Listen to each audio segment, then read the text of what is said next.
CLP meeting अनंतरम CM Revanth Reddy मीडियातो माట్లాడుతున్నారు లైవ్ లో చూద్దాం.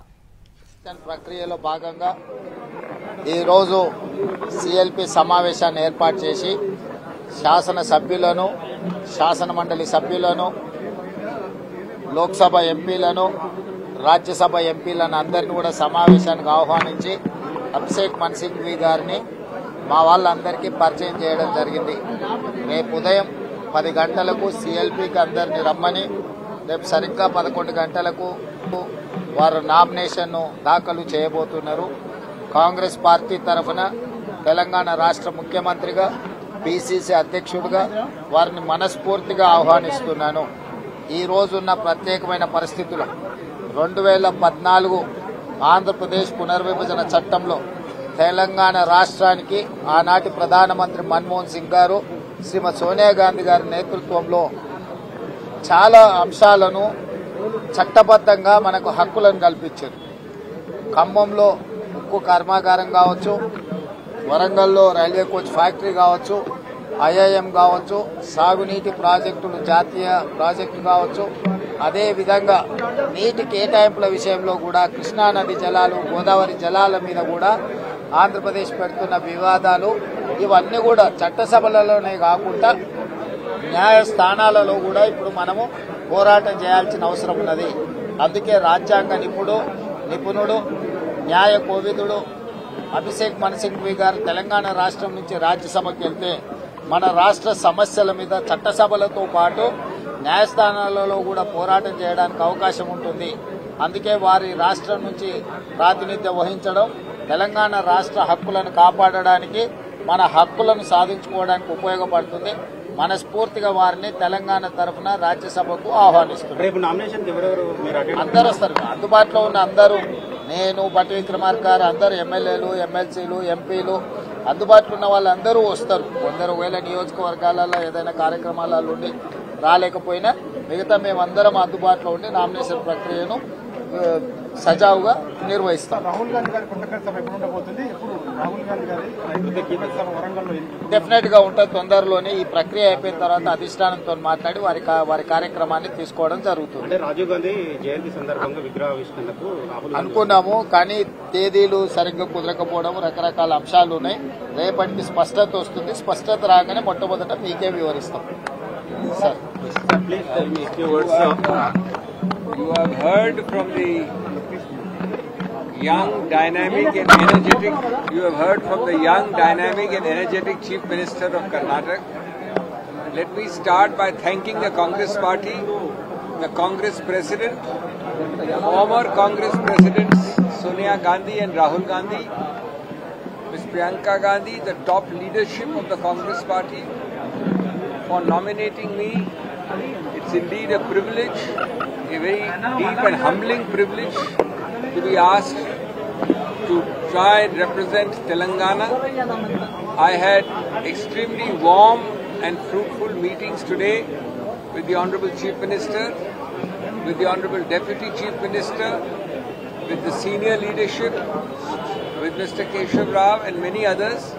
And just now at dinner, we met the entire cross-section of MLAs, MLCs and MPs.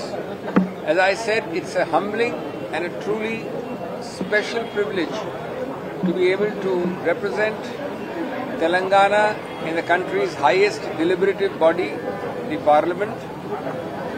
All I can promise with the utmost sincerity, as I said inside, is that I shall be the unwavering voice for this state, for its very rich heritage and culture, a young state with an ancient lineage, for the voice of its people, its farmers, its youth, and any and every issue. And I don't want to identify individual issues, but all issues which arise, you can all bank upon me as your strongest possible supporter in Delhi.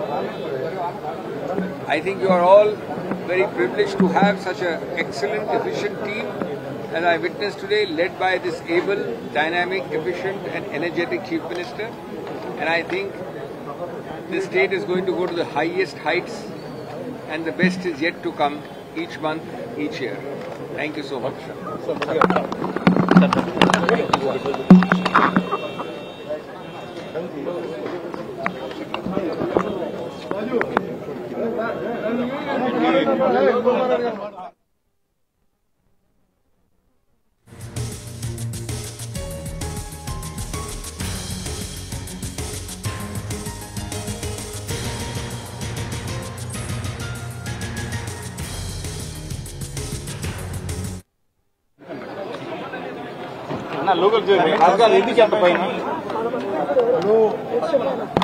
Abhishek Manu Singhvi garu Telangana రాష్ట్రం నుంచి రాజ్యసభ ఎంపీగా కావడం ఈ తెలంగాణ రాష్ట్రానికి ఎంతో మేలు జరుగుతుందని చెప్పి నా అభిప్రాయం. ఈరోజు సిఎల్పిలో యునానిమస్ గా వారికి అది అందరం మద్దతు పలకాలి. అదేవిధంగా అందరం ఇతరులకు కూడా అప్పీల్ చేస్తున్నాం. అభిషేక్ మను సింఘ్వి అసంటి ప్రముఖ న్యాయవాది, ఆయన తెలంగాణ పట్ల తెలంగాణ తరఫున సుప్రీంకోర్టులో హైకోర్టులో అన్ని విషయాలు తెలంగాణ రాష్ట్రం పట్ల టేకప్ చేశారు. కాబట్టి ఇది మనం యునానిమస్ గా ఇవ్వాల్సిన అవసరం ఉందని చెప్పి నేను భావిస్తున్నాను. అదేవిధంగా ఈరోజు భారతదేశంలో నెంబర్ 1 లాయర్, న్యాయవాదుల్లో అత్యంత ప్రముఖమైన న్యాయవాది అభిషేక్ మను సింఘ్వి గారు తెలంగాణ రాష్ట్రాన్ని రాజ్యసభలో రిప్రజెంట్ చేయడం అది తెలంగాణ రాష్ట్రానికి మంచిదని చెప్పి నేను మనం చేస్తాను. వీరి తండ్రి ఎల్ఎన్ సింఘ్వి గారు బ్రిటన్ దేశానికి భారత రాయబారిగా ఉన్నారు. వీరి తండ్రి బ్రిటన్ దేశానికి భారత రాయబారి కాకుండా లోక్సభ ఎంపీగా ఉండే, సుప్రీంకోర్టు బార్ అసోసియేషన్ ప్రెసిడెంట్ కూడా ఉండే. వారి అడుగుజాడల్లో వీరు నడుస్తూ పలుమార్లు రాజ్యసభ ఎంపీ అవుతూ కాంగ్రెస్ పార్టీకి దేశ స్థాయిలో స్పోక్స్ పర్సన్ గా ఉంటూ వారి నాలెడ్జ్ కి, ఆర్టికులేషన్ కి దేశవ్యాప్తంగా